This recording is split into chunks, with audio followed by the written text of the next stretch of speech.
Everyone, welcome back to the YouTube channel entrance वाला और at the rate doctor Alam. I am Mohammad Wais Alam, third year MBBS student at government medical college Fatehpur. तो अभी इस video में बात करने वाले हैं यूपी के अंदर जो 14 नए मेडिकल कॉलेजेस खुलने वाले थे एमबीबीएस के लिए, अभी उनका क्या स्टेटस है। जैसे पहले ही मैंने वीडियो में बताया था कि जो टोटल 14 कॉलेजेस हैं, इन्होंने लास्ट ईयर भी काउंसलिंग के लिए अप्लाई किया था, लेकिन बहुत ज़्यादा लेट हो गए थे क्योंकि लास्ट ईयर पूरा काम जो कंस्ट्रक्शन का है इनका कंप्लीट नहीं हो पाया था और फैकल्टी वगैरह नहीं आ पाई थी। लेकिन इस साल जो है मोस्टली कॉलेजेस में फैकल्टी भी आ चुकी है और इतना काम हो चुका है कि वहाँ पर जो पढ़ाई की सुविधा है वो शुरू हो सके।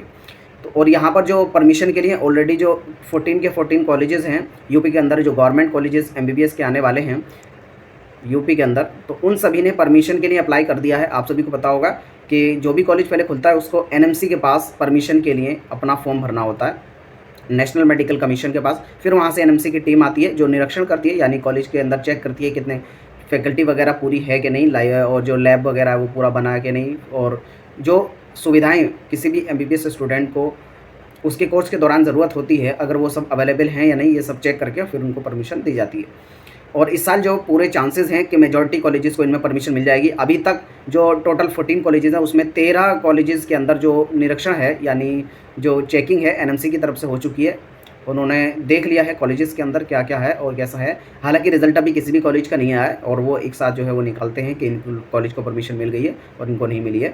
तो टोटल 13 नए कॉलेजेस खुलने वाले हैं। ये आपके सामने जो न्यूज़ है ये अमर उजाला की तरफ से जो 26 जून को अभी रिसेंट में निकली है, क्योंकि पिछले 4-5 दिन के अंदर इन सभी कॉलेजेस में टीम गई थी एनएमसी की और इन कॉलेजेस में जो निरीक्षण हुआ है। ये जो कॉलेजेस जिनके अंदर अभी टीम जा चुकी है वो है कुशीनगर के अंदर मेडिकल कॉलेज, कौशाम्बी में, सुल्तानपुर, कानपुर देहात, ललितपुर, पीलीभीत, औरैया, सोनभद्र, बुलंदशहर, गोंडा, बिजनौर, चंदौली, लखीमपुर खीरी। इन जिलों के अंदर जो एनएमसी की टीम है ऑलरेडी जा चुकी है, इन सभी कॉलेजेस के अंदर देख चुकी है परमिशन के रिगार्डिंग। और अगर इन 13 के 13 कॉलेजेस को परमिशन मिल जाती है तो आराम से 1300 सीट जो है वो गवर्नमेंट की बढ़ जाएंगे।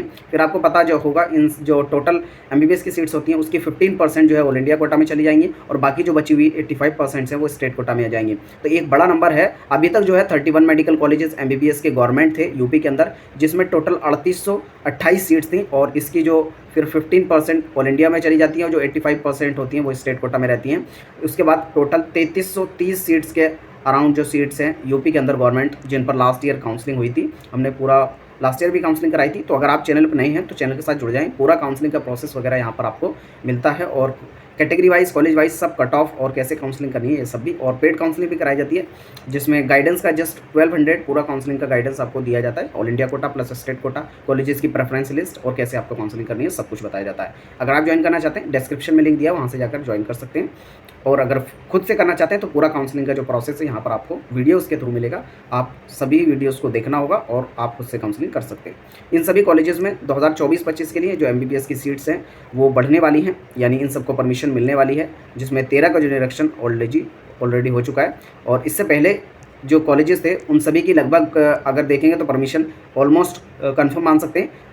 3828 सीट पर काउंसलिंग की बिल्कुल तैयारी है जो पहले से थी, और जो नए 13 मेडिकल कॉलेजेस हैं वो भी ऐड हो जाएंगे, तो 1300 सीट जो है आप मान के चल सकते हैं अभी, क्योंकि 13 को जो सिर्फ 13 कॉलेजेस हैं उनके अंदर परमिशन हुई है। अभी एक और कॉलेज है उसमें भी शायद एनएमसी की टीम कुछ दिन में जाए, फिर उसके बाद मुझे लगता है मेजॉरिटी कॉलेजेस को परमिशन इस साल मिल जाएगी क्योंकि वो इस कैपेबल हो गए हैं अभी के पढ़ाई करा सकें।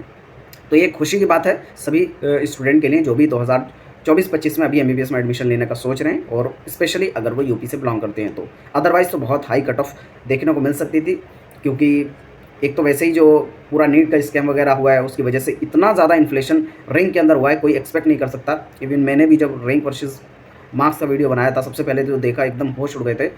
हालांकि बहुत ज़्यादा गलत है सभी स्टूडेंट के साथ, पूरा मेडिकल फ्रेटर्निटी के साथ, और ऐसा नहीं सिर्फ नीट एस्पायरेंट्स यूजी वालों के साथ गलत हो रहा है, बाकी अदर फील्ड में भी ये नहीं मैनेज कर पा रहे हैं। नेट का एग्ज़ाम कैंसिल कर दिया जो पीएचडी वाले स्टूडेंट्स के लिए होता है, नीट पीजी का स्टूडेंट एग्ज़ाम इन्होंने पोस्टपोन कर दिया, हालांकि उसमें भी चीटिंग का ही मामला आया था, इस वजह से इन्हें कैंसिल करना पड़ा।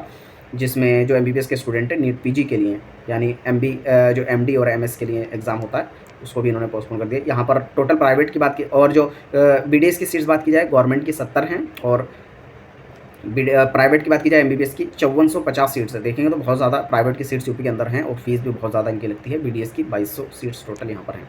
तो ये हो गई सीट्स की। इसके बाद क्या एक्सपेक्टेड कट ऑफ रहेगी अगर ये टोटल सीट्स ऐड हो जाती हैं, तो इस पर मैंने डिटेल वीडियो बनाई थी जिसमें बताया था आपको कि जो कॉलेजेस ऐड होंगे उसकी वजह से क्या रेशियो रहेगा सीट्स के चेंज होने का, क्या रेशियो रहेगा रैंक के चेंज होने का। जैसे मैंने उस टाइम पर भी बताया था आपको ऑल इंडिया रैंक देखनी है, मार्क्स नहीं देखना, क्योंकि मार्क्स तो एकदम बिल्कुल सिस्टम ही ख़राब हो गया पहले के हिसाब से, आप मार्क्स से कंपेयर नहीं कर सकते। तो उस पर मैंने डिटेल वीडियो बनाई थी जिसमें मैंने आपको बताया था कि क्या रेशियो था और कैसे मैंने कैलकुलेट किया था। मेरे हिसाब से जो मैंने ये निकाला था एक्सपेक्टेड 2024-25 के लिए एमबीबीएस की यूपी कोटा से जो कट ऑफ एक्सपेक्टेड रहने वाली है अनरिजर्व्ड ओपन से, अगर 26,000 26,500 तक आपकी ऑल इंडिया रैंक है तो अपने आप को सेफ मान सकते हैं अगर टोटल सीट जो है यहाँ पर ऐड हो जाती हैं। और बहुत ज़्यादा चांस है मोस्टली जो कॉलेजेस हैं नए वाले वो ऐड हो जाएंगे। तो अगर इसके आसपास तक आपकी रैंक है तो कॉलेज आपको मिल जाएगा। ईडब्ल्यूएस ओपन से बात की जाए तो लगभग 27,000 ऑल इंडिया रैंक तक अपने आप को सेफ मान सकते हैं। ओबीसी ओपन से लगभग 26,500 ऑल इंडिया रैंक तक, एससी ओपन से 1,35,000 ऑल इंडिया रैंक तक, एसटी ओपन से 5,60,000 ऑल इंडिया रैंक तक। इसका जो मैंने डिटेल में बताया था कैसे मैंने ये रैंक्स निकाली हैं पिछले साल के अकॉर्डिंग, ये मैंने उस वीडियो में बताया था। उस वीडियो का लिंक नीचे डिस्क्रिप्शन में दे दूंगा, जिसमें मैंने बताया था जो 2019 से और 2020 में कॉलेजेस ऐड हुए थे उनका रेशियो मैंने निकाला था। 2020 से 2021 में जो नए कॉलेजेस हमारे टाइम पर, जब हम 2021 में मेरा पहला बैच था, अभी मैं थर्ड ईयर में हूँ, तो उस टाइम पर 9 मेडिकल कॉलेजेस नए खुले थे यूपी के अंदर। तो टोटल 900 सीट जो है 21 साल में ऐड हुई थी। फिर उनकी वजह से जो रैंक में चेंज आया था एडमिशन के लिए, उस रैंक की बेस पर मैंने रेशियो निकाला था और फिर ये कैलकुलेट किया था, उसको मैंने डिटेल में बताया था। आप उस वीडियो को भी देख लेना जाके। और अगर आप चाहते हैं डिटेल में college wise category wise cut off बताऊँ और प्रेफरेंस लिस्ट यूपी के लिए, अगर इस सब के भी आप वीडियो चाहते हैं नीचे कमेंट बॉक्स में बता देना, मैं उस पर एक सेपरेट वीडियो बना दूंगा कैसे आपको प्रेफरेंस लिस्ट बनानी है, कॉलेजेस को कैसे ऑर्डर में रखना है, पूरी चॉइस फिलिंग, और फिर उसके साथ ही क्या कट ऑफ रह सकती है किस कॉलेज की, उसके अकॉर्डिंग ही आपको चॉइस फिलिंग में भी रखना होगा।